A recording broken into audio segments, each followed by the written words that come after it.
దేవుని పరిశుద్ధ నామమునకు మహిమ కలుగునుగాక. ప్రియులారా, ప్రభునామన మీ అందరికీ వందనాలు. దేవుని వాక్యము ధ్యానందాం. లోకాసు వార్త 15:20 వాడింకా దూరముగా ఉన్నప్పుడు తండ్రి వానిని చూసి కనికరపడి పరిగెత్తి వాని మెడ మీద పడి ముద్దు పెట్టుకొనెను. ప్రియమైన దేవుని బిడ్డలారా, మానవ జాతి అంటే దేవుడికి ఎంత ఇష్టమో తన పోలికలు నిర్మించిన మానవుణ్ణి ఆయన ప్రేమించాడు. ఇక్కడ తండ్రికి 2 కుమారులు ఉన్నారు. చిన్న కుమారుడు తన ఆస్తిని తీసుకుని వెళ్ళిపోయాడు. తండ్రి చెప్పినా వినలేదు. ఇష్టానుసారంగా బ్రతికాడు. ఇష్టానుసారమైన జీవితం జీవించాడు. చివరికి ఏమీ లేని పరిస్థితికి వచ్చాడు. తినుటకు తిండి కూడా లేదు. చేతులు అడ్డించి చేతులు చాపి అనేక మందిని అర్థిస్తూ ఉన్నాడు. కానీ ఎవ్వరు కూడా ఆయనకు భోజనం పెట్టడం లేదు, పని ఇవ్వటం లేదు. కారణం, తనకు ఏ పని రాదు, ఏమీ చేయలేడు. తండ్రి సమక్షంలో ఉన్నప్పుడు రాజుగా బ్రతికాడు. తన సొంత నిర్ణయాల మీదకు వచ్చినప్పుడు బలహీన స్థితికి వెళ్ళిపోయాడు. అటువంటి పరిస్థితిలో నేను చావకముందే నా తండ్రిని చూడాలి, ఆయన ఉన్న స్థలములోనికి వెళ్ళినప్పుడు నాకు భోజనమైన దొరుకుద్ది అని ఆశించి తిరిగి తన తప్పు తెలుసుకొని ఓపికతో ప్రయాణము చేసి తండ్రి ఉన్న స్థలానికి వచ్చిన్నాడు. వాడు ఇంకనూ దూరముగా ఉండగా తండ్రి వాని మీద కనికరపడ్డాడు. ఇతరులు కనికరపడతారండి. నిన్ను ప్రాణముగా ప్రేమిస్తారని ఎంతోమంది స్నేహితులు చెబుతారు.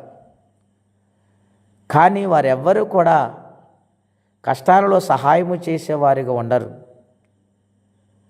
ఎందుచేతననగా ఈ లోకమంతా కూడా మాయ. ఈ లోకమంతా కూడా నటన. ఎవరు కూడా ప్రేమించలేరు, కానీ తండ్రి ప్రేమించగలడు.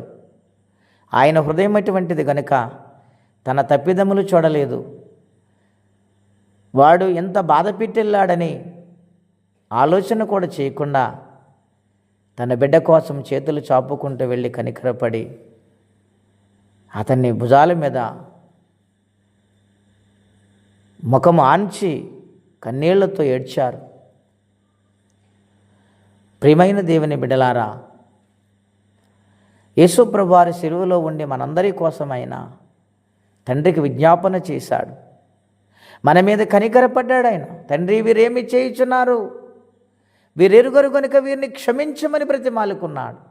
ఎంత ప్రేమ, ఎంత కనికరమైన మన మీద ఆలోచన చేయండి. ఆ శిలువనాథుడు మనల్ని క్షమించకపోతే మనం ఏమవుదుము కనుక ఆయన పాదాల పట్టుకుని క్షమించమని ప్రార్థించేవారిగా ఉండాలి. ప్రతి అపరాధములను విడిపించమని బ్రతిమాలుకొని ఆయన సన్నిధిలో జీవించి ఆయన రాజ్యమునకు వారసులుగా మారుదుముగాక. ప్రార్థనండి. అత్యంత కృప కలిగిన దేవా, మహోన్నతమైన మీ నామం కొరకే వందనాలు. మీ మహాకృప దయను బట్టి నీ కనికరం గురించి కొన్ని విషయాలు మాకు బోధించాలి. నువ్వు కనికరించకపోతే మేము బ్రతకగలమా నాయనా? నీ కృపను బట్టి, నీ జాలిని బట్టి మీకు వందనాలు, స్తోత్రాలు. సిలువలో నాయన మమ్మల్ని ప్రేమించావు. మీ రక్తదారులు నా కోసము సమర్పించావు. ప్రాణమే పెట్టావు నాయన. నా మంచి దేవుడా, నీ పాదాలకు వందనాలు.